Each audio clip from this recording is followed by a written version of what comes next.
BizSmart, where smart people go to surround themselves with other smart people and gain business success. Second step in working out our core ideology, the thing that goes with those core values, is the core, something we call the core purpose. And that sometimes will pull out some of those values. But the core purpose is what it is that you are really about.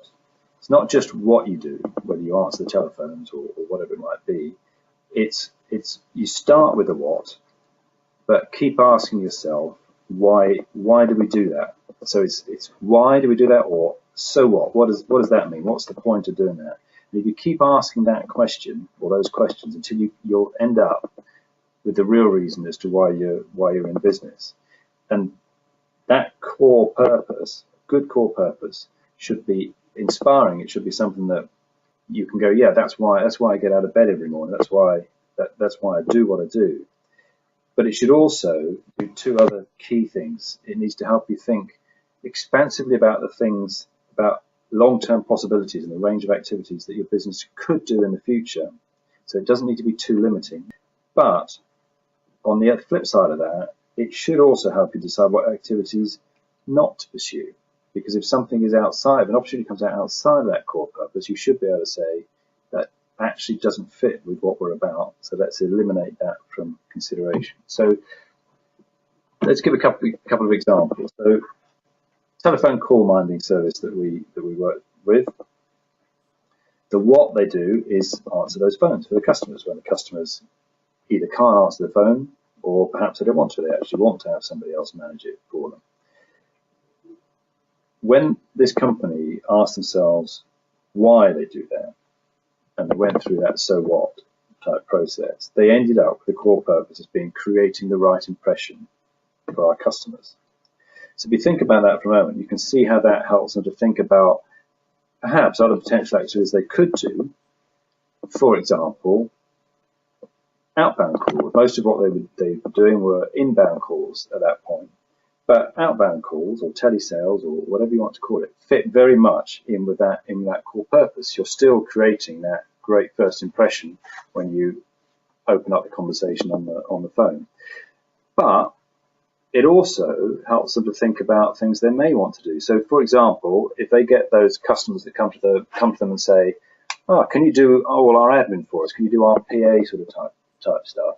Then actually that doesn't really fit within the core purpose, and perhaps that's something that would be more of a distraction to what they're trying to do and would take away the focus from what they're really good at.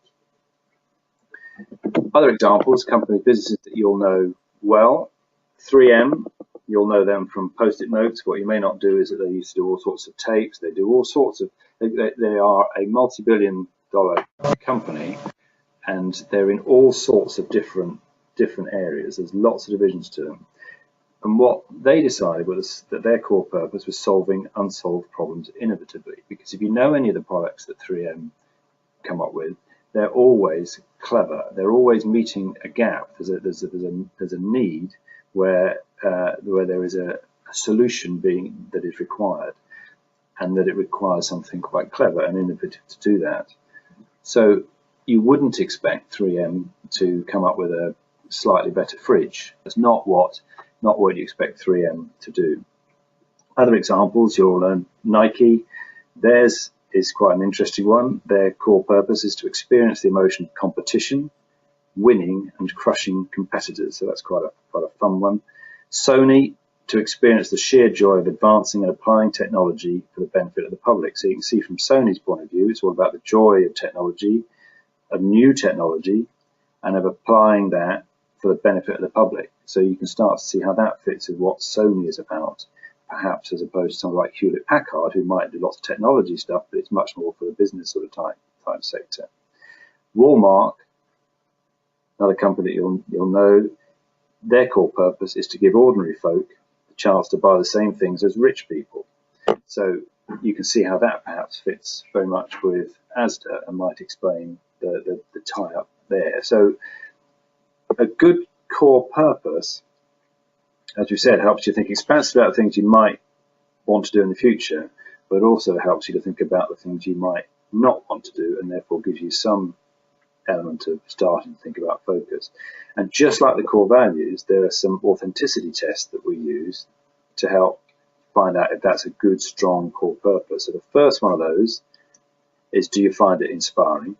So is that what's going to get you out of bed every morning, even when things get a bit tough, which we all know they do?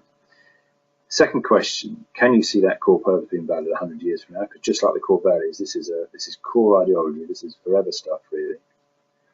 Third question, does it help you think expansively about the activities you could do in the future?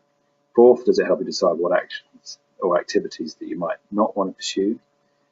5, is it authentic? Is it true to what the business is about? Not just simply words that sound nice or you think you'd like to be, but actually that it is true, that what you genuinely are. And number 6, would other people who know the business, the staff, customers, perhaps suppliers, family, friends, would they greet that core purpose with enthusiasm, or would they go, it doesn't sound about right, or yeah, so what, sort of type stuff? Will they greet that with enthusiasm? So a good core purpose will help us to think expansive about things you could do, and also about the things you would not do. So it helps start to deliver on that focus, get some clarity on focus. And Steve Jobs put it in this way. I'll let you read through that slide, but he was very key, felt very strong about the fact that actually focus doesn't mean saying yes to stuff. That's not what it means. What it means is being able to say no to hundreds of good ideas that there are out there. Most businesses have got some great ideas, and where they struggle is prioritizing those, because you just can't do everything. A small business owner, we really need to be able to focus down and decide, yeah, that may well be a good opportunity, but it doesn't fit with what we're about, and actually we're better off doing the core of what we do. So focus is actually more about saying no to things than it is about saying yes to things. If you don't know your core purpose and your core values, how do you know what to say no to?